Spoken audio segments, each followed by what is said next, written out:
हे चुकीचं आहे, याचं समर्थन आम्ही करणार नाही. पावसात रस्त्याच्या कडेला असणाऱ्या झाडांना टँकरद्वारे पाणी पुरवठा करतानाचा एक हास्यास्पद व्हिडिओ समोर आलाय. पुणे शहरातील पौड रस्त्यावरती टँकर चालक शहरामध्ये पाऊस सुरू असताना झाडांना पाणी घालतायत. त्यामुळे पुणे महापालिकेच्या अजब कारभारावरती प्रश्न विचारण्यात येतोय.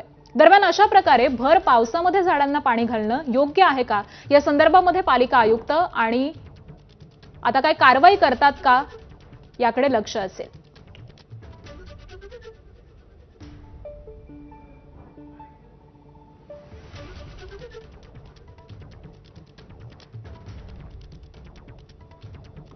डिवायडर मधल्या झाडांना पाणी घालण्याचा जो प्रकार चालू आहे आणि त्याची बातमी टीव्हीवरती झळकते, हे अतिशय गंभीर बाब आहे.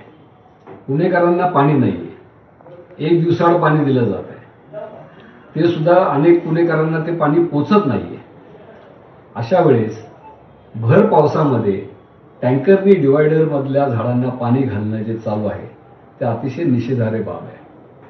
माझी महापालिका आयुक्तांना विनंती आहे, या प्रकरणाची आपण चौकशी करावी आणि दोषींवरती आपण कारवाई करावी.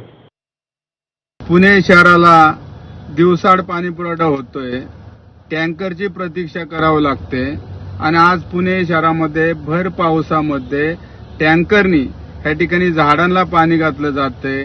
नक्की हा कारभार कुणासाठी आहे, ही सडबुद्धी कुणाची आहे? मी आयुक्तांना विनंती करतो की पुणे शहरामध्ये भर पावसामध्ये टँकरने पाणी घालणं हे पुणेकरांना शोभणारं नाही. आणि या बातम्यांनंतर बुलेटिनमध्ये वेळ झाली एका छोट्याशा विश्रांतीची. पाहत रहा